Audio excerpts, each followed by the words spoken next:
I'm completely hopeless at it. I was a really bad actor at school, and I've never been able to master the art of mimicry. My husband, he does it really. He can do all the voices. Au cœur du château de Windsor, une tempête grondait. Non pas de tonnerre et de vent, mais de secrets de soupçons et d'un règlement de compte royal longtemps retardé. Une convocation soudaine avait été lancée quelques heures plus tôt, contournant traditions et cérémonies. Pas d'invitation manuscrite élégante, pas d'écusson enrubanné. À la place, un message clair et formel, le roi exige votre présence maintenant. Une telle brusquerie était presque inédite dans les cercles royaux et elle fit battre le cœur de la famille et du personnel. Camilla arriva la première à la chambre, comme si son expérience lui avait appris qu'arriver tôt lui donnait l'avantage. Elle entra le menton haut, ce sentiment familier d'avoir droit à quelque chose l'enveloppant comme une cape sur mesure. Mais l'atmosphère trahit son instinct. Pas un assistant ne s'inclina. Pas un sourire ne s'afficha dans sa direction. Même les valets de pied semblaient éviter son regard. Le silence était pesant, chargé d'impatience et d'une terreur inexprimée. Charles se tenait près de la fenêtre immobile. Il ne la salua pas même un regard. Derrière lui, assis en parfaite symétrie, se trouvaient William et la princesse Anne. Leurs postures étaient sculpturales, mais leurs yeux brûlaient. Pour Camilla, c'était la première fois depuis des décennies qu'elle se sentait mal accueillie par sa propre famille, et elle comprit instinctivement quelque chose avait changé. Elle s'assit lentement, reprenant son calme avec l'aplomb qu'elle avait incarné pendant des années. Mais sa confiance commença à vaciller lorsque William refusa de soutenir son regard et qu'Anne croisa les bras avec un mépris visible. La tension n'était pas artificielle. Elle couvait, et aujourd'hui, elle allait exploser. Derrière les portes, le personnel royal chuchotait nerveusement, beaucoup conscient que ce soir-là n'était pas un conseil ordinaire. Des sources proches de la BBC avaient spéculé plus tôt dans la semaine sur des tensions internes croissantes suite à la fuite de courriel interne entre Clarence House et une agence de relations publiques aujourd'hui disparue soupçonnée d'être liée à des articles de presse anti-Catherine. Certains médias, comme le Guardian Hill, a même fait allusion à une purge contrôlée au sein du palais. Une restructuration destinée à reconquérir le terrain moral de la couronne après que l'approbation du public soit tombée en dessous de 40% plus tôt cet été, selon un sondage YouGov. Ainsi, cette réunion de famille n'était pas une question de proximité, mais de confrontation. Camilla pressentait l'ampleur de ce qui allait arriver, mais s'accrochait à la conviction que son charme, ou du moins son ancienneté, la protégerait. Après tout, elle avait survécu au fantôme de Diana à des années de mépris public et était devenue reine consort. Qu'est-ce qui pourrait bien la détrôner maintenant? Mais lorsque Charles se tourna enfin vers elle, l'expression de son visage lui dit tout. Ce n'était pas un désaccord conjugal privé, c'était politique, c'était historique, c'était irréversible. Ses premiers mots furent glaçants non pas par leur ton, mais par leur clarté. « Tu sais pourquoi nous sommes là ?» dit-il, les yeux rivés sur les siens. Non pas avec amour, mais avec le deuil d'une confiance trahie, le deuil d'un avenir qu'il avait imaginé désormais brisé. Il n'accusa pas encore. Au lieu de cela, il fit un geste silencieux vers une enveloppe scellée posée sur la table entre eux. Elle portait l'insigne personnel de la défunte reine Élisabeth II, son sceau de cire inimitable, intact depuis le jour où elle lui avait été remise en privé des mois avant son décès. Cette enveloppe, expliqua Charles, ne devait être ouverte que si Camilla dépassait les bornes. La salle retint son souffle.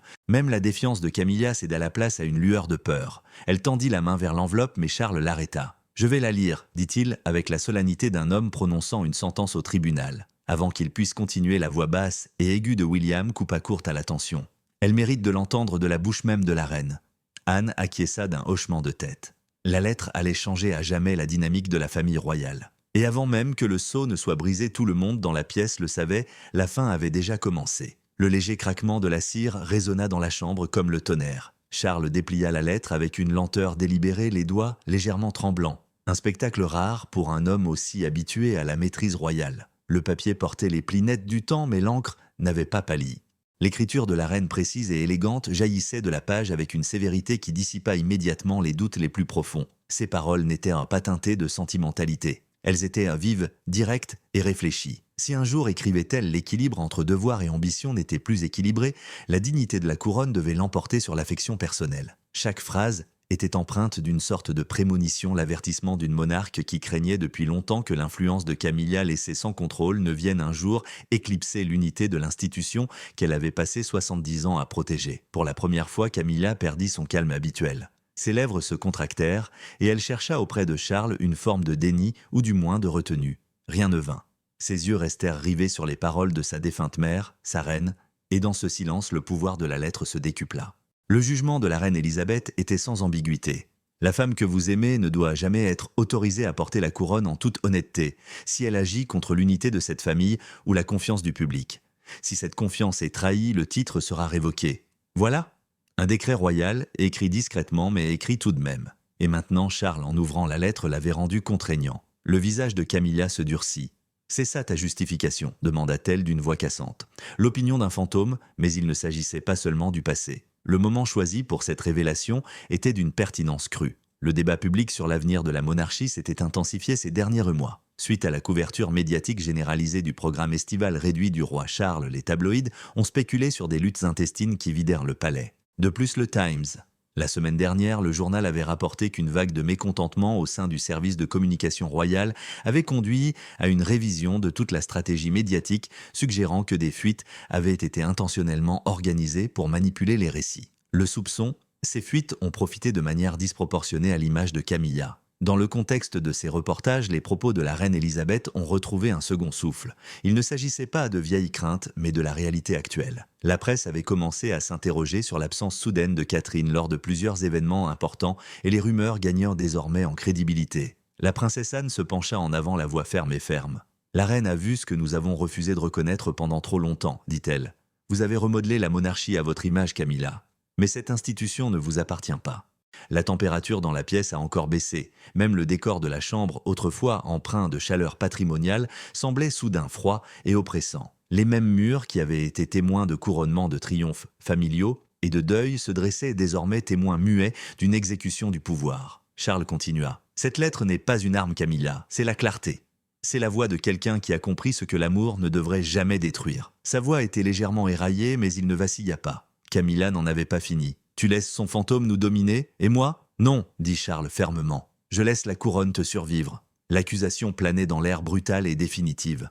Camilla, une femme qui avait lutté pendant des décennies contre le mépris public et les scandales pour s'assurer une place, la voyait désormais lui filer entre les doigts, anéantie non seulement par ses erreurs passées, mais aussi par ses choix, persuadés que personne ne la défierait jamais. Dans un coin, William ferma discrètement son dossier comme s'il se préparait à l'acte suivant. La lettre de la reine avait ouvert la porte. Ce qui allait suivre allait pousser Camilla à l'intérieur et la claquer. La lettre de la reine dévoilait l'émotion dans la salle se transforma en une émotion plus froide, plus judiciaire. La nostalgie ne laissait place à aucun répit, aucune pitié. Et ce fut le prince William qui prit ensuite la parole, non pas en fils endeuillé ou en héritier incertain, mais en homme ayant trop tardé à s'acquitter de ce qui était devenu son fardeau. À côté de lui, il sortit un fin dossier en cuir, sans sceau, sans artifice, juste de la substance. Il le glissa sur la table vers Camilla d'un geste précis, presque mécanique. Le léger bruissement sur le bois poli résonna comme une lame dégainée lors d'un duel silencieux. Camilla hésita, les doigts légèrement tremblants, tandis qu'elle ouvrait le rabat. À l'intérieur se trouvèrent des documents soigneusement empilés, chacun découpé et annoté. Une chronologie, un audit, des courriels, des transcriptions. Pour une femme autrefois réputée pour sa planification méticuleuse, la structure du dossier devait être terrifiante car elle reflétait ses propres méthodes. William commença calmement. « Depuis plus d'1 an, j'ai commandé des enquêtes discrètes sur des anomalies dans les opérations ménagères, des variations budgétaires inexpliquées, des mouvements de personnel non autorisés, des habilitations de sécurité accordées hors des circuits habituels. » Il marqua une pause, laissant le poids de ses mots s'abattre sur lui. « La plupart des pistes menaient à votre bureau personnel. » Les lèvres de Camilla s'entr'ouvrirent légèrement comme pour protester, mais William leva une main. « Pas des rumeurs, des faits. » Il tourna une page de son propre exemplaire du dossier. Voici par exemple des factures pour des travaux de rénovation à Raymill House, votre résidence privée, facturées à Clarence House comme hébergement de sécurité officielle. Cela a coûté à la couronne plus de 170 000 livres. Elle n'a rien dit. Et voici, a-t-il poursuivi, des communications entre vos assistants et plusieurs journalistes de tabloïds, The Daily Express, The Mirror, détaillant comment formuler des histoires sur le déclin de l'intérêt public de Catherine pendant les semaines où elle a été hospitalisée. Une brusque inspiration traversa la pièce, cette fois celle d'Anne.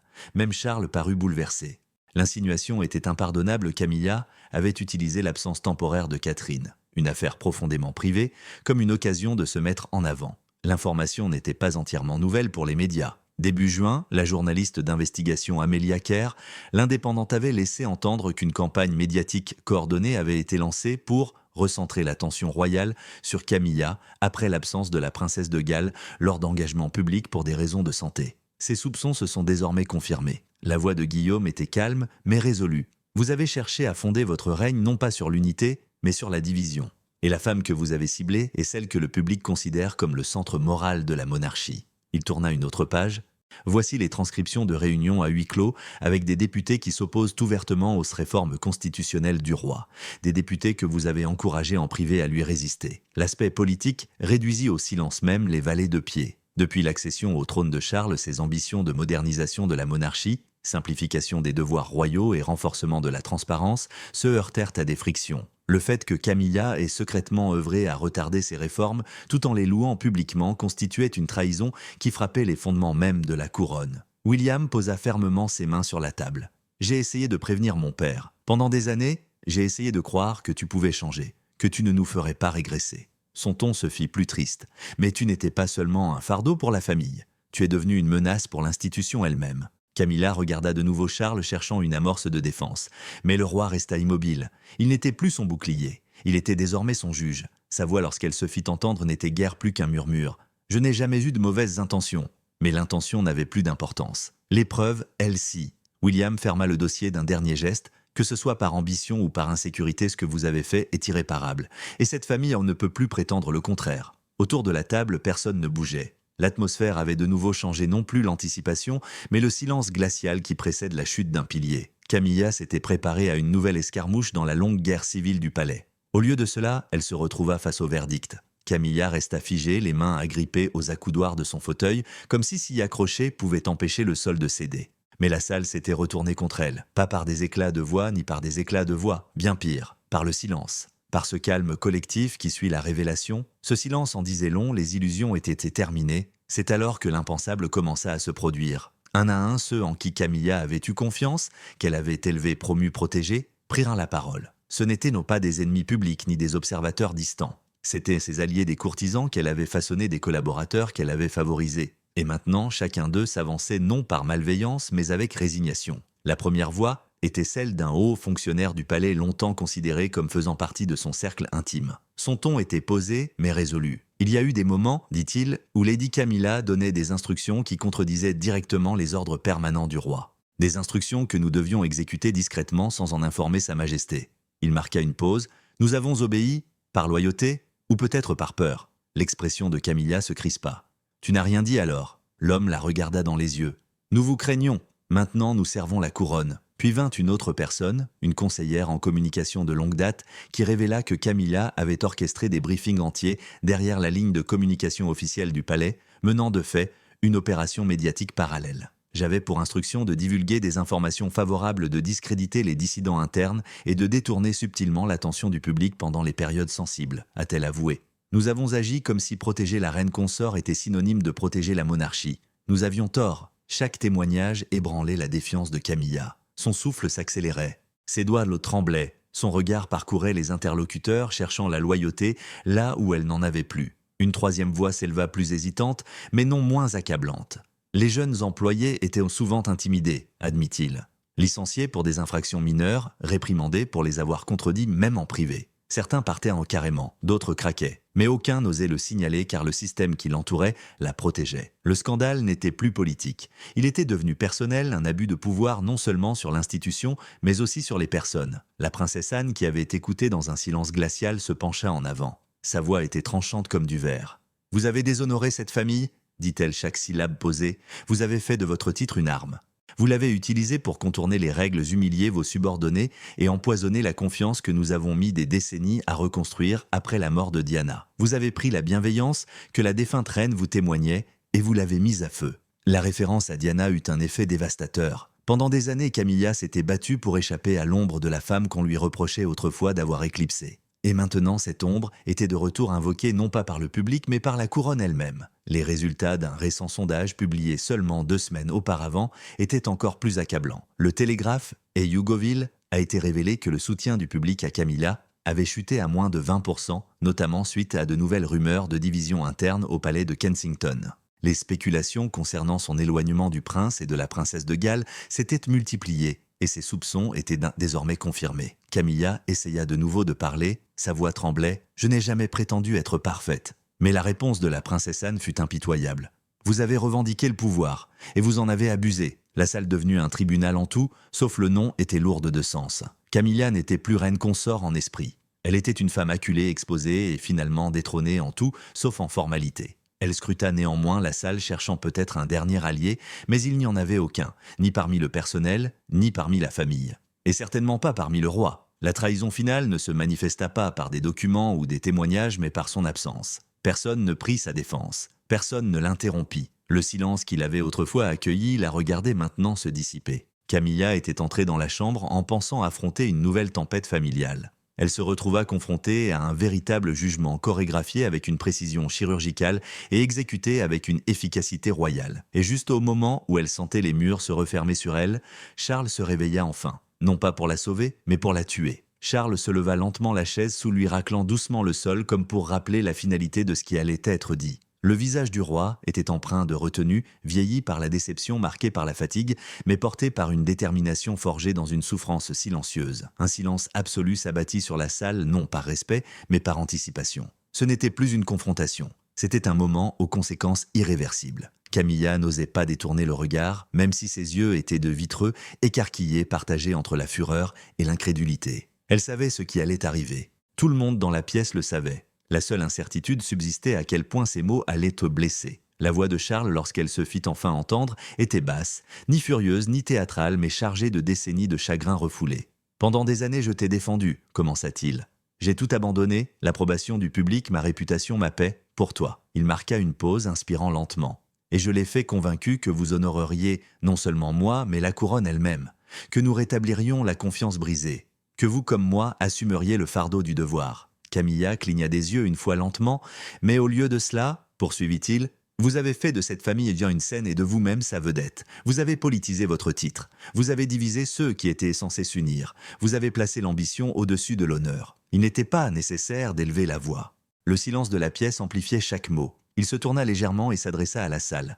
Cette famille a tant enduré le mépris public des tragédies personnelles, un monde en mutation qui ne garantit plus le respect que nous pensions nous être dû. Si nous voulons survivre, ce doit être en retrouvant la dignité que nous avons laissé s'éroder. Il se tourna vers elle, le regard fixe. « Tu as bafoué cette dignité. » Puis avec précision, froidement, clairement et définitivement, Charles déclara « À compter d'aujourd'hui, le titre de reine consort est révoqué. Vous ne conserverez aucun statut officiel au sein de cette institution. Vos engagements, vos fonctions, vos privilèges, tout vous est, par la présente, retiré. » Camilla halta, une inspiration douce et choquée comme une femme qu'on vient de jeter dans l'eau glacée. Son corps se contracta légèrement, non pas de rage, mais de dévastation. « Cette décision, dit Charles, est définitive. Non pas que je ne m'en soucie plus, mais parce que je dois désormais me soucier davantage de la couronne que de vous. » Personne ne bougea. Ni Guillaume, ni Anne, pas un seul courtisan. Le silence avait de nouveau changé. Il était désormais empreint de recueillement comme la fin d'une monarchie dans une monarchie. Mais les secousses provoquées par cette décision ne se limitèrent pas à cette salle. Hors des murs de Windsor, la machine de l'institution royale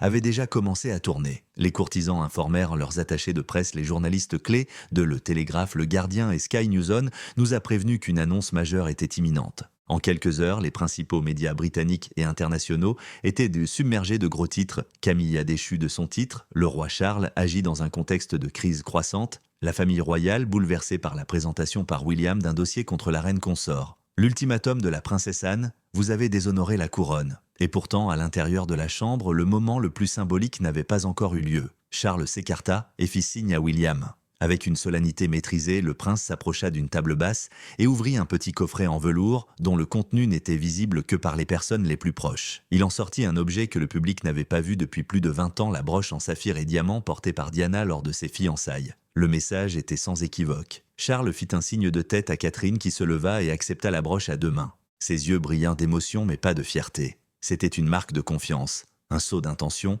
La monarchie ne s'effondrerait pas, elle se renouvellerait. Et elle le ferait autour de la future reine que le public avait appris à aimer. Camilla, voyant la broche, poussa un profond soupir, comme si son âme avait été arrachée. Son dernier lien avec la légitimité, avec le contrôle du récit, avait disparu. Et pourtant, personne ne l'a défendu. Charles se tourna vers les portes. « Escortez-la hors de l'aile royale », ordonna-t-il, non pas avec cruauté, mais avec fermeté. « Il n'y aura plus de discussion. » Camilla se releva les jambes tremblantes, son visage était devenu pâle, la mâchoire serrée pour retenir ses larmes ou sa rage. Peut-être les deux, son regard croisa celui de William une dernière fois, mais il n'y avait aucune chaleur, seulement de la résolution. Puis elle se retourna et quitta lentement la pièce.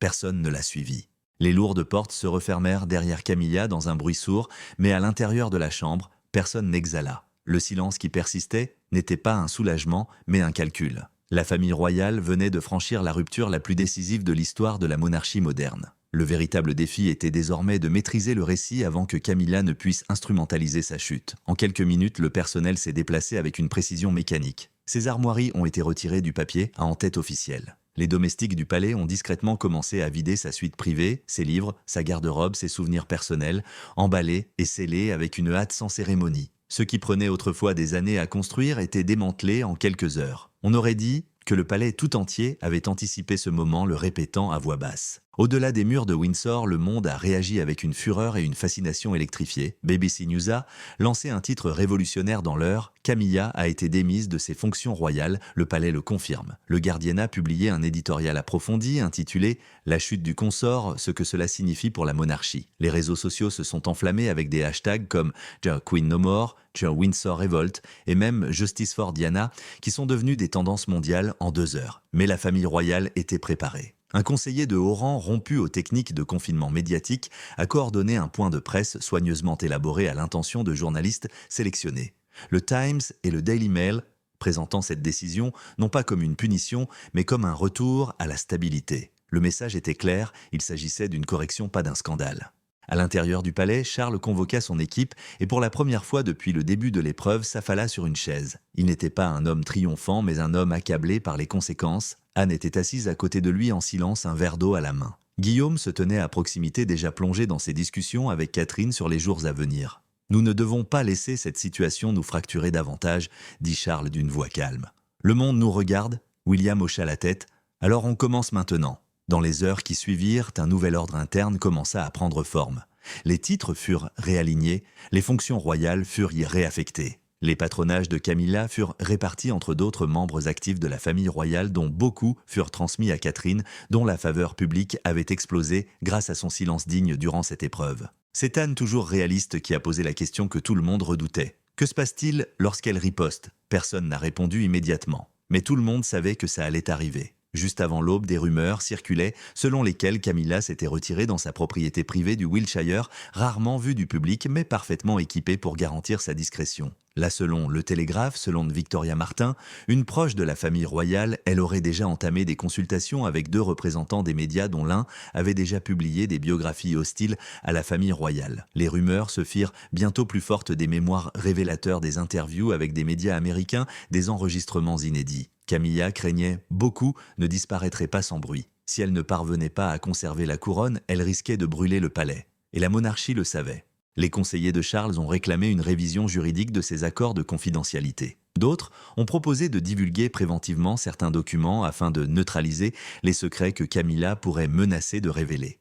Mais William a catégoriquement rejeté ces propositions. « On ne se bat pas comme ça, dit-il. On tient bon. » L'ambiance restait tendue. Même si Catherine s'engageait dans de nouvelles responsabilités, elle le faisait avec une prudence manifeste. Lors d'une brève apparition publique dans un hospice pour enfants le lendemain, elle souriait gentiment et parlait avec chaleur, mais son regard laissait entrevoir la tempête qui couvait encore aux portes de Windsor. La réaction du public est restée partagée. Certains ont salué les actions de Charles comme courageuses et attendues depuis longtemps. D'autres ont remis en question l'image d'un roi destituant son épouse dans un contexte de montée du sentiment républicain en Écosse et en Australie. En réalité, le Sydney Morning Herald a publié un titre remettant en question la pertinence de la monarchie. Pendant ce temps, des voix pro-Camilla émergeaient de certains horizons suggérant qu'elle avait été piégée, sacrifiée pour plaire à un public plus jeune et moderne. Mais même ces récits peinaient à s'imposer. Les images d'elle sortant seule de la chambre, contrastant avec l'unité solennelle des membres restants de la famille royale, racontaient une histoire que peu de gens contesteraient. De retour à Windsor, Charles tint une dernière réunion ce soir-là, à laquelle assistèrent seulement William, Anne et Catherine. C'est là qu'il déclara doucement « Nous reconstruisons maintenant non seulement pour notre règne, mais aussi pour le leur », faisant un signe de tête à la génération suivante. Et ainsi, la couronne, bien que meurtrie, se tenait à nouveau debout. Mais aux confins de l'Angleterre, derrière de hauts murs et des fenêtres closes, Camilla n'en avait pas fini. Elle avait perdu son titre, son pouvoir, son palais, mais pas sa voix. Et dans les jours à venir, le monde attendrait retenant son souffle de voir si son silence tiendrait ou si la plus grande épreuve de la monarchie l'attendait.